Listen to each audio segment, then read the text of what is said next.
Katatapos lang ng Brigada Eskwela sa isang elementary school sa Davao City nang masunog ang isang gusali. Isang araw bago ang sunog, nakitaan pala ng depektibong linya ng kuryente ang eskwelahan. Makibalita tayo kay Marlon Palmahil ng GMA Davao. Makikita sa videong ito, nakuha ng isang residente ang apoy at usok na bumalot sa Marcos Building ng Daniel M. Perez Central Elementary School sa Davao City. Ayon sa estudyanteng si Junil Asido, nagulat na lang siya nang makitang nasusunog na ang kisame ng mga silid-aralan noong Sabado ng umaga.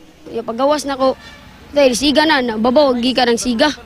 Nangyari ang sunog kung kailan pa naman kakatapos lang ng Brigada Eskwela, kung saan naglinis at nagkumpuni ng mga gamit sa paaralan ang mga volunteer bilang paghahanda sa pasukan. Labis ang panghihinayang ng gurong si Maria Emmy Munsad dahil wala siyang naisalbang gamit mula sa nasunog niyang classroom. Ang nasa sulod sa classroom katong mga libro nga kanang andam na unta to ipanghatag sa mga bata arong abri klase, ipanghiktan na jud to siya kay kada bata, tunol-tunol na lang. Na TV, na DVD player, upat ka electric fan, katong stand fan, mga ceiling fan.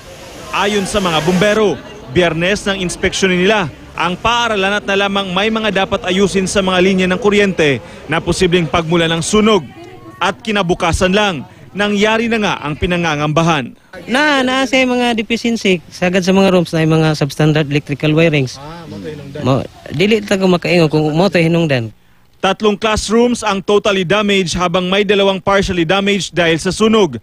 Ayon sa pamunuan ng paaralan, gagamitin na munang temporary classroom ang kanilang gym para makapagbalik eskwela pa rin ang mga estudyante sa Lunes. Inaalam pa ang kabuuang halaga ng mga napinsala sa sunog.